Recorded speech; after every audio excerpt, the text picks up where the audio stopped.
अंशांश कल्पना क्या है, दोषों का संसर्ग सन्निपात क्या है और दोषों की अवस्था क्या है, ये ज्ञान आपको होना चाहिए। इसी का नाम आयुर्वेदीय निदान है।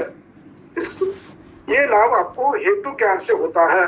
और तीसरा, इसके बाद का पांचवा, कि रोग निदान में आपको दोषों के बल का ज्ञान होना चाहिए। तो जब मैंने कहा कि ये अव्यायाम भी करता है, दिवास्वाप भी करता है, गुरुहार भी कहता है, तो ये सब मिलके हेतु ज्यादा हो गए, बलवान हो गए, तो दोषों की अवस्था तरतम की है। यानी आयुर्वेदीय डायग्नोसिस में आपको ये करना पड़ेगा, हेतु कितने हैं, हेतु के परिणाम रूप में दोष कौन से बड़े हैं, उनकी अंशांश का कल्पना क्या है, उनका अवस्था साम है निराम है, और उनका बल क्या है, तरतम बल क्या है। इतना ज्ञान, प्राथमिक ज्ञान होना, ये पहला टप्पा है रोग ज्ञान का, व्याधि विनिश्चय का पहला टप्पा है। अब इसके बाद का आता है, वो ये है कि ये दोष अधिष्ठान कहां पर करते हैं। ग्रंथकर्ताओं ने दोषों के अधिष्ठान के लक्षण बताए हैं। दोष कुपित हुए और स्थान से उससे कहां कर रहे हैं, ये समझने के लिए ग्रंथकर्ता ने आपको बहुत विस्तार से बताया है। रस प्रदोषज व्याधि, अश्रद्धा, अरुचि, अश्य वैरस्य, पांडुत्व, श्रोतोरोध, ये लक्षण यदि मिलते हैं, प्रारंभ होता है, तो ये समझना है कि रस दोष रस धातु में आश्रित है। ये आयुर्वेदीय व्याधि विनिश्चय का दूसरा टप्पा है। अब इसी प्रकार रक्त में गए हैं, तो उसके परिणाम ग्रंथकार देते हैं। वैवर्ण, कंडू, पांडुत्व, रक्तपित्त, कुष्ठ, विद्रधि, व्यंग, इस प्रकार बताते हैं। तो इसके आधार पर हम निश्चित कर सकते हैं कि ये इन हेतु से ये दोष बड़े हैं, ये दोष रक्त में आश्रित हुए हैं। फिर इसी प्रकार मौसमे वगैरह वगैरह। इसी के साथ साथ ये दोष श्रोतस में किस गए हैं, पुरुष वह में है, स्वेद वह में है, अस्थि वह में है, ये भी आपको लक्षण ग्रंथकार देते हैं। तो इस आधार पर आपको ये भी ज्ञान होता है कि दोष का आश्रय कहां पर है। चरक के 27वें अध्याय में इसका पूरा वर्णन है। स्नायुगत, इंद्रियगत, कंडरागत, ये सब वर्णन उन्होंने किया है। इसके अलावा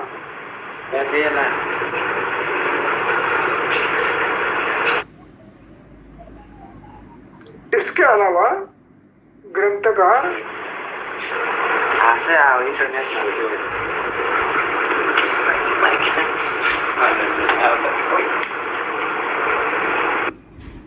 म्यूट करने के लिए बोलो। हाँ, तो इसके अलावा ग्रंथकार चरक सिद्धिस्थान अध्याय 9 में दोष शिरोगत हो गए तो क्या होगा, मन्यास्तंभ, अर्धित, अक्षरी भ्रम वगैरह वगैरह। हृदय में गया तो क्या होगा, श्वास, काश इत्यादि। मूत्र में गया तो क्या होगा, उसका वर्णन ग्रंथकार करते हैं। इसके अतिरिक्त सुश्रुत हर मर्म के लक्षण बताते हैं। दोष मर्म में गए तो क्या होगा, मकबर भी बताता है और सुश्रुत भी बताता है किस मर्म में दोष जाने के बाद क्या होता है। यह भी हमें ज्ञान होना चाहिए। इसके आधार पर हम ये निर्णय कर सकते हैं हेतु ये है, दोष की अवस्था ये है और यहां आश्रय किया है। तो यह हमारा अब ये आश्रय में भी जैसे रसवा में है तो रसवा पूरे शरीर में है, तो ये रसवा में भी आपको स्थानानुरूप लिंग मिलेंगे। शक्ति में गया है उसके लक्षण अलग हो गए, शक्ति स्तंभ होगा। संधि में गया है जानु संधि शूल स्रोत होगा। मस्तिष्क में गया है शिरशूल तंद्रा आदि लक्षण हो गए। हृदय में गया है श्वास शूल। ऐसे स्थानानुरूप लिंग हो गए गुरुता। इसलिए इन लक्षणों के आधार पर अब इसमें हमें यह निर्णय करना है कि प्रारंभ कहां से हुआ है। जब मैं ये कहता हूं कि हृदय स्थान में दोष गए हैं, लक्षण बता रहा है, किंतु इसके पूर्व आपको रसप्रदोष के लक्षण मिलने चाहिए। और ये रसप्रदोष के लक्षण यदि लगातार रहे और दुर्लक्ष्य किया तो वो कहीं भी जा सकते हैं। रस सिर में, हृदय में, उरस्थान में, शक्ति में, मर्म में जा सकते हैं। इसलिए प्राथमिक अवस्था में, रस प्रदोषित अवस्था में आपको ध्यान देना है कि हमें रस प्रसाद करना है, रसस्थ दोषों को क्षीण करना है, उनका सप्लाई बंद करना है। इस प्रकार हमें अधिष्ठान का भी ज्ञान होता है। इस पे ये एक वाक्य लिख लो, स्थानानुरूप लिंगेश्च। रक्तवाह में भी अधिष्ठान भेद से लक्षण भिन्न हो गए। त्वगत होगा, वैवर्ण्य होगा, सिर में गए होगा, छर्दी होगी, हृदय में गया शूल होगा। स्थानानुरूप लिंग से भिन्न भिन्न हो गए। इस प्रकार दोषों के अधिष्ठान का ज्ञान होता है। ये यानी आयुर्वेदिक व्याधि विज्ञान यदि करना है तो पहले हेतु के आधार पर दोषों का ज्ञान, दोष कौन सा बड़ा है, बल कितना है, अंशांश कल्पना क्या है, संसर्ग है, सन्निपात है, समावस्था है, निरामावस्था है और अधिष्ठान क्या है, ये पूरा चित्र स्पष्ट होना, इसी का नाम आयुर्वेद निदान है। अब ये निदान हो गया है, अब चिकित्सा प्रारंभ होती है। तो आपको इतना करने के बाद चिकित्सा की दिशा एकदम स्वच्छ हो जाती है। पहला चिकित्सा का पहला टप्पा आपको हेतु बंद करने हैं। दूसरा टप्पा, यदि दोष बलवान है तो शोधन करना है।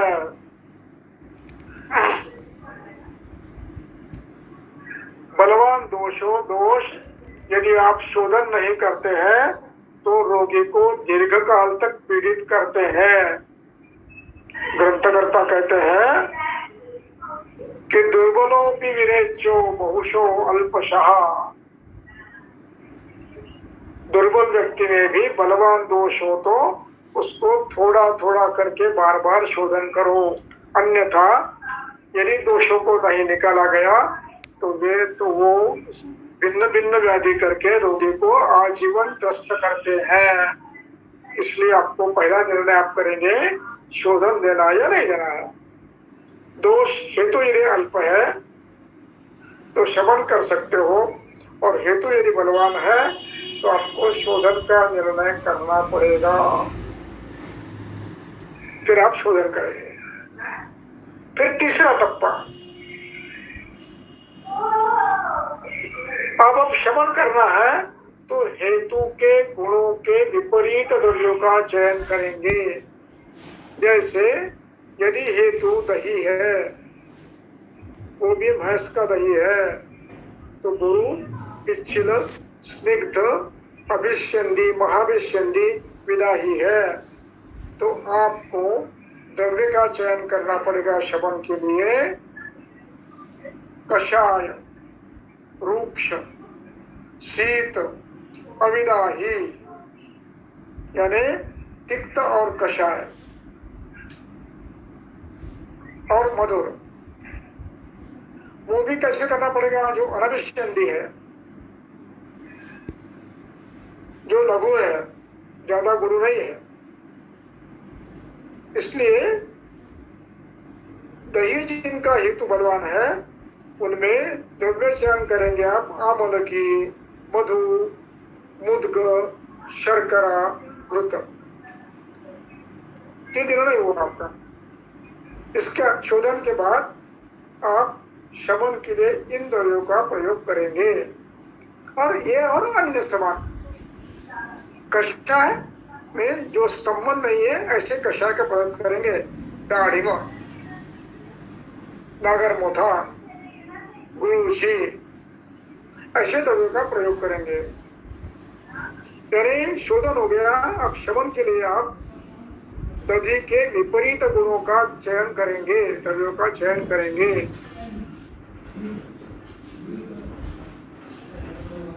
इस प्रकार अब चयन करने के बाद आपको लगा कि मुझे तिक्त कषाय चाहिए, तिक्त कषाय चाहिए, तो आप जो अपोजिट जो कल्प है चयन करेंगे कि मुझे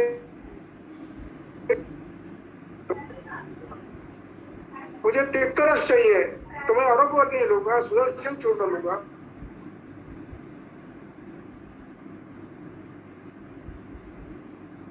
और अपने अपने बल के अनुसार रोगी को देगा। आपको मधुर चाहिए, मधुर तिक्त चाहिए, मधुर तिक्त कषाय चाहिए, तो मैं शतावरी, अश्वगंधा, गुरु का चयन करूंगा। मुझे केवल गुरु मधुर चाहिए, तो मैं मुसली, आत्मगुप्ता, इनका चयन करो। इस प्रकार आप द्रव्यों का चयन करेंगे और दोषों के वर्ग के अनुसार इनकी मात्रा निश्चित करेंगे। यानी आपका व्याधि का नाम क्या है इससे कोई अर्थ नहीं है।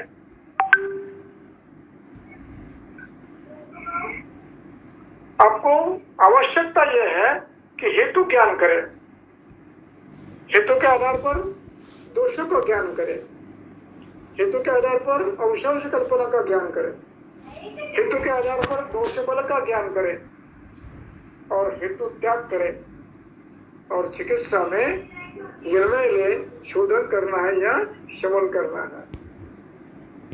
और शमन जब करना है तो आपको हेतु के गुणों के विपरीत द्रव्य का चयन करना है और आपको देना है।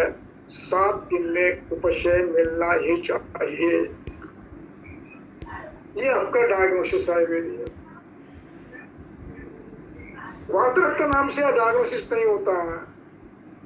रक्त दुष्टि है, हेतु लवण सेवन है, अति व्यायाम है, हमें चिकित्सा ये हेतु बंद करना, इसके गुणों के विपरीत चिकित्सा करना और रक्त शोधन करना, ये हमारा सूत्र रहेगा। और फिर जब द्रव्य चयन करना है तो रक्त ग्रंथि दूर करने वाली गुरु जी ये उसमें प्राधान्य से काम करेंगी। इस प्रकार हम द्रव्य का चयन करेंगे। इस प्रकार आयुर्वेदिक डायग्नोसिस का अभिप्राय नाम क्या है ये नहीं है, हेतु क्या है, दोष कौन से है, अंशांश कल्पना क्या है, संसर्ग किसका है, अवस्था क्या है, अधिष्ठान क्या है, और अब चयन शोधन का करना है कि शमन का करना है, और शमन करना है तो किसका चयन करना है, इसका नाम डायग्नोसिस है। ये हमें करना है। एक मुद्दा छोटा सा है लेकिन महत्व का है, उसको नोट कर लो। जब विधि विरहित हेतु बनते हैं, लगातार बनते हैं, तो उनका परिणाम स्वाभाविक रूप में अग्नि पर पड़ने वाला है। तो आपको हर व्यक्ति में अग्नि परीक्षण करना ही पड़ेगा, और अग्नि यदि बंध विषम है तो आपको शोधनोत्तर हेतु बंद करने के बाद अग्निदीपन की प्रक्रिया भी करनी है। जब तक अग्नि सम नहीं होता, जब तक आप ये नहीं करोगे तब तक आप चिकित्सा पूरी नहीं करेंगे। आपको वैद्य कहने का अधिकार भी नहीं रहेगा। इतना आपको व्याधि चिकित्सा में प्राथमिक रूप में करना है। मैं यहाँ पर आज रुकता हूँ, कुछ प्रश्न है तो आप पूछ सकते हो।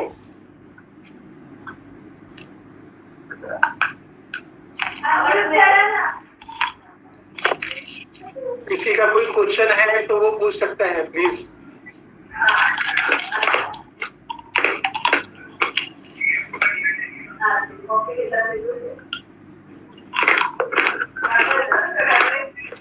कोई वैद्य अपना क्वेश्चन पूछना चाहता है वो अनम्यूट करके पूछ सकता है।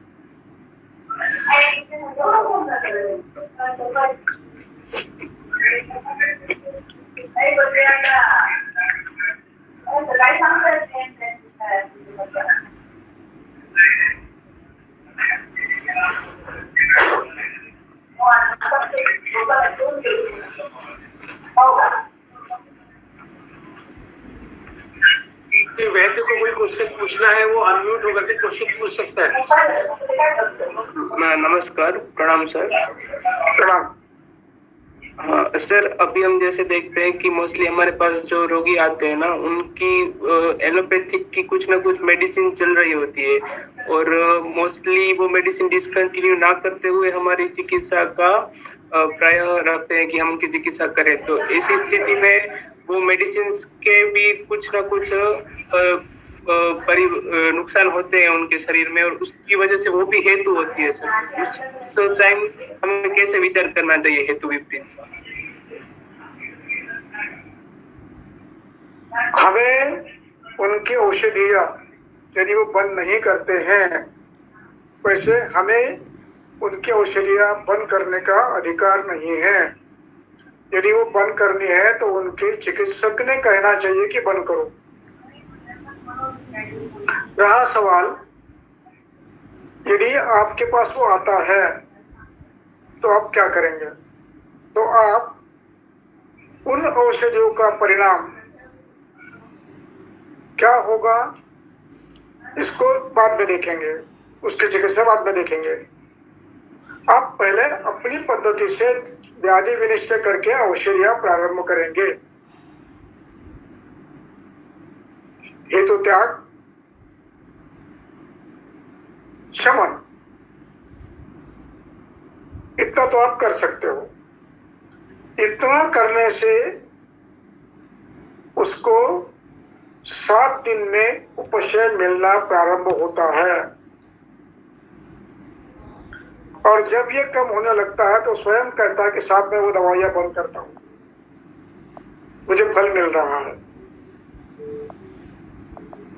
और कुछ होंगे नहीं, मैं वह भी चालू रखता, ये भी चालू रखता हूं, ठीक है रखो।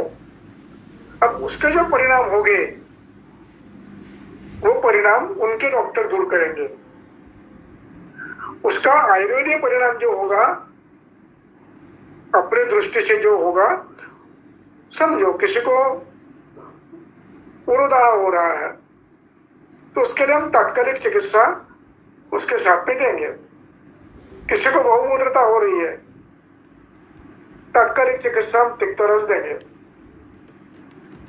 इस प्रकार हम ये व्यवस्थापन कर सकते हैं। इसलिए बंद करना अपनी तरफ से बंद नहीं करना कभी। जब ऊपर से मिलता है तो वो स्वयं बंद करता है। अब मैं वो बंद कर रहा हूँ, मुझे इससे फल मिल रहा है, क्योंकि उसने वो दवाई को कई दिनों तक ली है लेकिन उसको फल नहीं मिल रहा था। लेकिन जब आपने शुरू किया, विचार किया, तब वो उसको 7 दिन में ऐसे लग रहा कि मेरा सब कुछ कम हो रहा है, तो वो आप पर भरोसा रख के वो दवाई आप खुद बंद करता है। करने दो। इस प्रकार आप कर सकते हो। Thank you sir. चिकित्सा और उसके विपरीत चिकित्सा करना प्रारंभ करोगे तो, और अवस्थानुरूप चिकित्सा करोगे तो फल मिलना प्रारंभ होता है। हेतु एक नहीं होता, हर व्यक्ति भिन्न भिन्न हेतु करता है। कोई अंडे खाता है, कोई दूध पीता है, कोई नॉनवेज खाता है, तो उनके हेतु अलग अलग है, हर एक के हेतु अलग है। तो आपको जो रोगी सामने आएगा उसको बंद करना है। जो विधि विपरीत है वो हेतु है, ये ध्यान रखना। द्रव्य हेतु नहीं है, विधि विपरीत द्रव्य हेतु है। जी सर, धन्यवाद। Hello hello. हेलो, हाँ नमस्कार सर। नमस्कार, बोलो। हेलो सर, एक अति अम्बुपान जो हेतु आता है, भाव प्रकाश में एक रेफरेंस आता है ऊषापान का, तो वो किस संदर्भ में है सर ऊषापान? ऊषापान का नियम ऐसा है, जिसपे दोष साम्य है, जिसमें अग्नि उत्तम है और ऋतु ग्रीष्म या शरद है, तो शीत जल का ऊषापान कर सकते हैं। और यदि हेमंत है तो उस सुकोष्ण जलपान कर सकते हैं। और वसंत है तो थोड़ा ज्यादा गर्म पी सकते हैं, लेकिन संस्कारित करके पीना पड़ेगा। एक दूसरा, इसकी मात्रा 40 ml के ऊपर नहीं होगी, ये ध्यान रखना है। और इस आधार पर आप, यदि उसके दुष्परिणाम नहीं मिलते हैं तो आप पीने में अनुमति दे सकते हो। और जिस समय इसके दुष्परिणाम दिखने मिलेंगे उस समय आप उसको बंद करेंगे।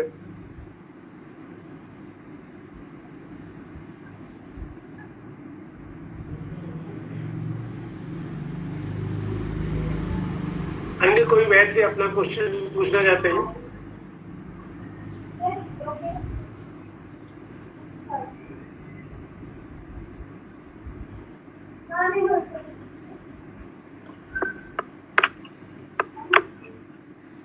किसी वैद्य का कोई क्वेश्चन हो, प्लीज वो पूछ सकता है।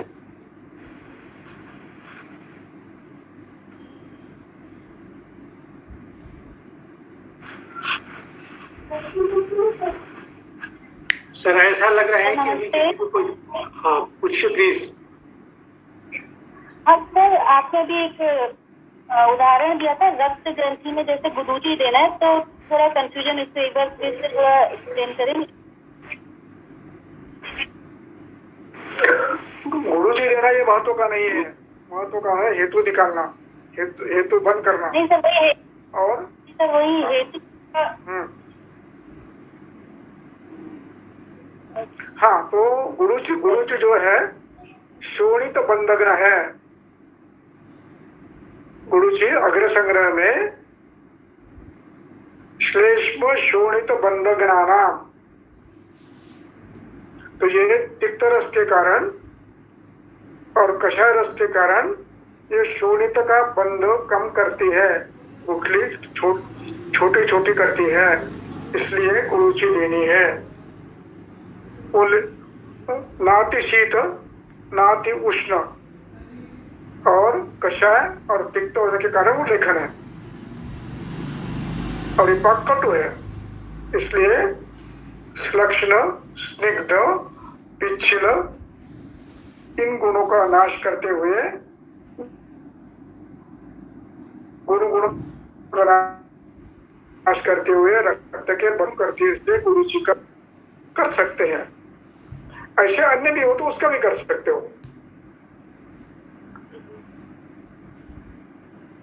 Thank you sir. जब ठीक है। नमस्ते सर। प्रणाम सर। प्रणाम। अब बोलिए प्लीज। सर मैं ये पूछना चाह रही थी, सर आपने अभी हेतु का और अग्नि का जो प्रभाव बताया, एक बार थोड़ा दोबारा बताएंगे? हेतु का कैसे पूछो? हेतु सर आपने हेतु का अग्नि के साथ जो संबंध बताया वो थोड़ा दोबारा बताएंगे एक बार? हाँ, वो जरा थोड़ा सा कठिन है, मैं तो अगली बार समझाऊंगा। संदर्भ के साथ चरक लेके आओ, संदर्भ के साथ समझाऊंगा। जरा कठिन है वो समझना, थोड़ा देर लगेगी। अगले मंगलवार को मैं समझाऊंगा संदर्भ के साथ। हाँ जी सर। हम्म। हाँ जी हाँ जी। मैडम सर, जो अग्र में जलम स्तंभनियाम नाम बताया क्या बोला? जो अग्र संग्रह में जलम स्तंभनिया नाम कहा गया है सर, वो कैसे है? जलम स्तंभनिया नाम, जहां पर आपको स्तंभन करना है वहां पर अल्प मात्रा में शीत जल देना है।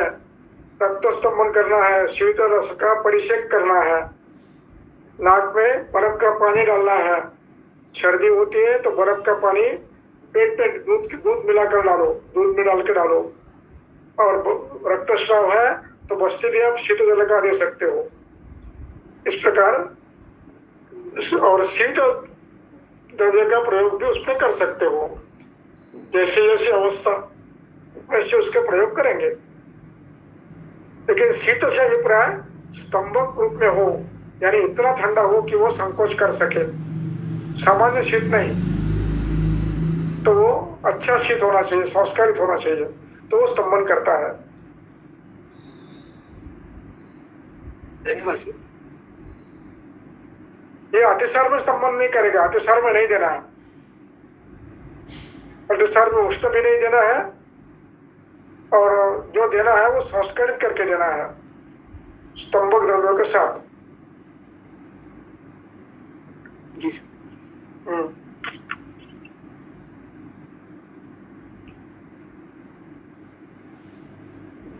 और कोई वैद्य अपना क्वेश्चन पूछना चाहता है? नमस्कार सर। सर हमारे पेशेंट को जलोदर के आते हैं, तो इसमें क्या ट्रीटमेंट करनी है, वो हमें और क्या ट्रीटमेंट करनी चाहिए जलोदर में सर? किसमें? जलोदर हाँ? जलो जलोदर सीरोसिस जलोदर। SIT। हाँ, तो उस पर तो ऐसी चिकित्सा नहीं करेंगे हम। हमारी पद्धति एक ही है कि हम पहले हेतु बंद करेंगे। हाँ हेतु तो बंद करा है। हाँ हाँ, तो उसके बाद फिर हम आवश्यक हो तो जलमों के जो जल निकालेंगे, नहीं कर सकते हैं तो मूत्र द्रव्य का प्रयोग करके भी आप पानी कम करेंगे। और ये हाँ। वैसे असाध्य है, तो उसको यापन हाँ, करना पड़ेगा, ये ठीक नहीं होगा, यापन करना पड़ेगा। और उससे बार बार विरेचन नहीं देना। विरेचन देने हाँ। की पद्धति है कि वो हफ्ते में एक बार बल प्राप्ति करने के बाद फिर देना है। एक बार विरेचन दिया आपने, 2-3 दिन उसको बल वृद्धि करना है, भावसर से देना है, और फिर आप 8 दिन के बाद फिर विरेचन करेंगे। इस प्रकार विरेचन करेंगे। हाँ। और ये याप्य है, ये संभावना कम है ठीक होने की। उसको बार बार विरेचन देना पड़ेगा, आपको बार बार मूत्र शोधन करना पड़ेगा, और आहार नियंत्रण तो करना पड़ेगा। और सर इसमें वो दूध बताया है, ऊंटड़ी का दूध बताया है, वो कैसे देना है? डॉक्टर जो होते नहीं रखते। वो हर व्यक्ति को नहीं देना है। जो संतर्पणोत्थ है और कफज है, उन्हीं उन्हीं में देना है, सबको नहीं देना है। और उसकी मात्रा भी अग्नि के अनुसार निश्चित करना, कितना देने से कितना होता है। ये निश्चय अनुभव के साथ करना है। जिन्होंने दिया है इसकी मात्रा कैसी होती है, ये कितना गुरु है, कितना तीक्ष्ण है। वो तीक्ष्ण उष्ण है, क्षारीय है, तो उसमें दुष्परिणाम भी उतने ही होंगे। तो उसकी मात्रा कितनी देनी चाहिए, ये जो लोग उसका प्रयोग करते हैं उनको पुश कर देना चाहिए। और सर खाने में उसको क्या देना चाहिए? किसको? जलोदर। हाँ। यदि ये पैतिक है, रक्त रुष्टिजन्य है, तो उसको तिक्त मधुर भोजन में भी गोदुग्ध, साले और भून के किया हुआ चावल ऐसा, और मुद्गयोश इस पर रखना है। मूंग और मूंग की दाल इस पर रखना है। और पैतिक हो, कर्मज हो, तो उसको बार बार गोमूत्र से विरेचन करना है, गोमूत्र देकर। और आहार में जब गोधूम, इसका प्रयोग ज्यादा करना है। दही बन, छाछ बन, दूध बन, कपज में, वातज में सीधा है, दूध पिलाना है, गाय का दूध पिलाना है। इस प्रकार करना है। Okay sir, thank you sir. Sir ये सभी अभी तो मैं देखती हूँ, तो ये जो लोग ज्यादा अल्कोहल लेते हैं उसको प्रॉब्लम बाद में होता ही है। ऐसे बहुत सारे सर पेशेंट हैं। हाँ, ये होता ही है। ये ठीक नहीं होता। मैं ये याप्य है, उसको यापन करना पड़ता है, ठीक नहीं होता ये। अब मेरा आज तक का अनुभव, ये ठीक नहीं होता। मेंटेन होता है लेकिन ठीक नहीं होता। हाँ sir, thank you sir. Okay.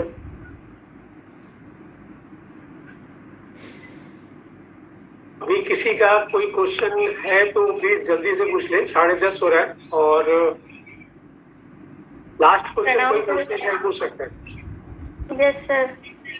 Sir जो पित्त प्रकृति वाले जो पुरुष होते हैं सर, उनको भूख बार बार लगती है, तो सर वो अध्यसन में जाएगा क्या? फिर से पूछो। सर पित्तज प्रकृति की जो अग्नि होती है सर, वो तीक्ष्ण होती है, तो उनको जो बार बार भूख लगती है, वो बार बार खाना खाएंगे, तो सर वो अध्यसन में जाएगा क्या? अध्यसन ही होगा, इसलिए वो कठिन है। उसकी चिकित्सा बहुत कठिन है। तीक्ष्णाग्नि के दो प्रकार है, एक अति तीक्ष्णाग्नि और तीक्ष्णाग्नि। तो तीक्ष्णाग्नि वाले को कुछ भी खाओ तो हजम हो जाता है, और अति तीक्ष्णाग्नि है उसमें बार बार भूख लगती है, वो अध्यसन करता है और उसको परिणाम उसको भोगने पड़ते हैं। तो उसके लिए आपको चिकित्सा ग्रंथकर्ता ने दी है, उस आधार पर चिकित्सा ग्रहणी 15वें अध्याय में दी है, उस पर आधार पर करनी पड़ेगी। जी सर, धन्यवाद सर।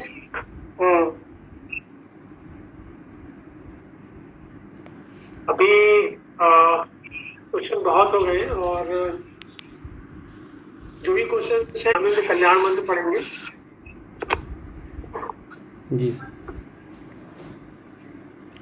ओम सर्वे भवन्तु सुखिनः, सर्वे सन्तु निरामया, सर्वे भद्राणि पश्यन्तु, मा कश्चित् दुःखभाग् भवेत्। ओम शांतिः शांतिः शांतिः। सभी को आप सभी लोगों का बहुत बहुत धन्यवाद। आप लोगों ने इतनी शांतिपूर्वक इस लेक्चर को सुना, और जल्द से जल्द हम आगे के जो लेक्चर्स हैं सर के और टॉपिक के साथ वो ग्रुप में डाल देंगे। आप लोग उसको देख करके फिर से जुड़िए।